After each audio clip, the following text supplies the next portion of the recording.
తిరుపతి తిరుమల దేవస్థానం హిందువులకి ఒక పవిత్రమైన స్థానం. కానీ అట్లాంటి పవిత్రమైన స్థానంకి అపవిత్రమైన చేయనికి చాలా కుట్రలు జరిగినాయి, గతంలో కూడా ఇప్పుడు కూడా. అప్పుడు వైఎస్ఆర్ రాజశేఖర్ రెడ్డి గారు సమయంలో కూడా ఇది 7 కొండలు కాదు, ఇది 5 కొండలే అని అప్పుడు కూడా ప్రచారం జరిగింది. దాని తర్వాత జగన్మోహన్ రెడ్డి ముఖ్యమంత్రి అయిన తర్వాత ఒక పెద్ద అపచారం జరిగింది. లడ్డుల్లో వేరే వేరే జంతువులు మాంసంతో తయారు చేసిన ఆయిల్ కలిపినారని అంత పెద్ద అపచారం కూడా జరిగింది.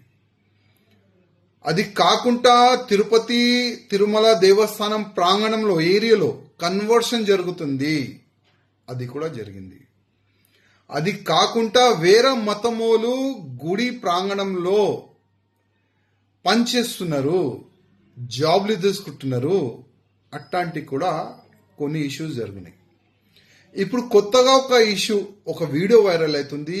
ఒక ముస్లిం సమాజానికి చెందిన ఒక వ్యక్తి తిరుమల అట్లాంటి కొండ పైన నమాజ్ చదువుతున్న అట్లాంటి ఒక వీడియో వైరల్ అవుతుంది.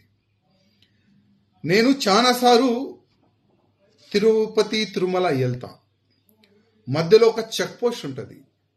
ఒక ఎమ్మెల్యే ఉంటే కూడా అక్కడ వెహికల్ మొత్తం చెకింగ్ అవుతుంది. మేము కూడా దిగాలి, మా మొత్తం సామాన్ కూడా బయట పెట్టాలి. ఒక్కొక్క సామాన్ చెక్ చేస్తారు, ఒక్కొక్క బ్యాగ్ చెక్ చేస్తారు, మంచిది అది.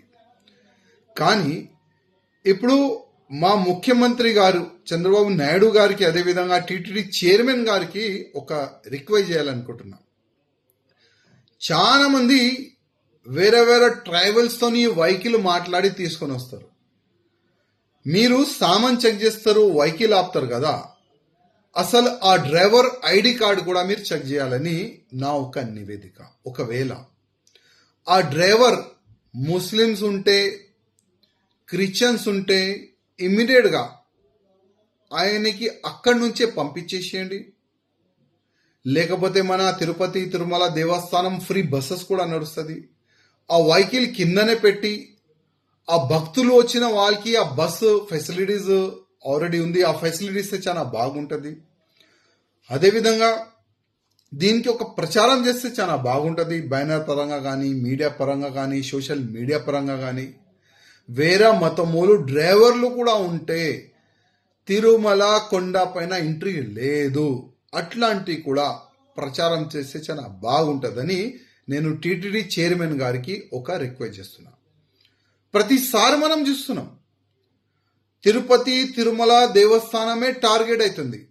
ఎందుకంటే యావత్ భారతదేశం కాకుండా యావత్ ప్రపంచం నుంచి శ్రీ వెంకటేశ్వర స్వామి భక్తులు వస్తారు, దర్శనం చేసుకుంటారు. అక్కడ నుంచి హిందుత్వం స్ట్రాంగ్ అవుతుంది, హిందూ ధర్మం పట్ల ప్రచారం అవుతుంది మంచిగానే. కానీ అట్లాంటి పవిత్రమైన గుడికి అపవిత్రమైన చేయనికి చాలా వరకు కుట్రలు జరుగుతుంది. అందుకోసం ప్రత్యేకంగా మా ముఖ్యమంత్రి గారికి, ప్రత్యేకంగా టీటీడీ చైర్మన్ గారికి నేను రిక్వెస్ట్ చేస్తున్నా, వచ్చే డ్రైవర్ ఐడి కార్డు మీరు చెక్ చేయాలి, వాళ్ళకి రిటర్న్ పంపించాలి ఒకవేళ ఆయన హిందూ లేకపోతే. అదేవిధంగా ఈ వీడియో వైరల్ అవుతున్న ఆ వ్యక్తిని దూడాలండి, చూడండి ఏ వెహికల్లో వచ్చిండు, ఎవరు ఏం సంగతి, ఆయనకి అరెస్ట్ చేసి జైలుకి పంపిస్తే మళ్ళొక్క వ్యక్తి ఇట్లాంటి పని చేయరు. నేను ఆ విధంగానే అనుకుంటున్నా. ఇమ్మీడియట్గా ఆ వ్యక్తిని అరెస్ట్ చేయాలని నేను మా ముఖ్యమంత్రి గారికి రిక్వెస్ట్ చేస్తున్నాను.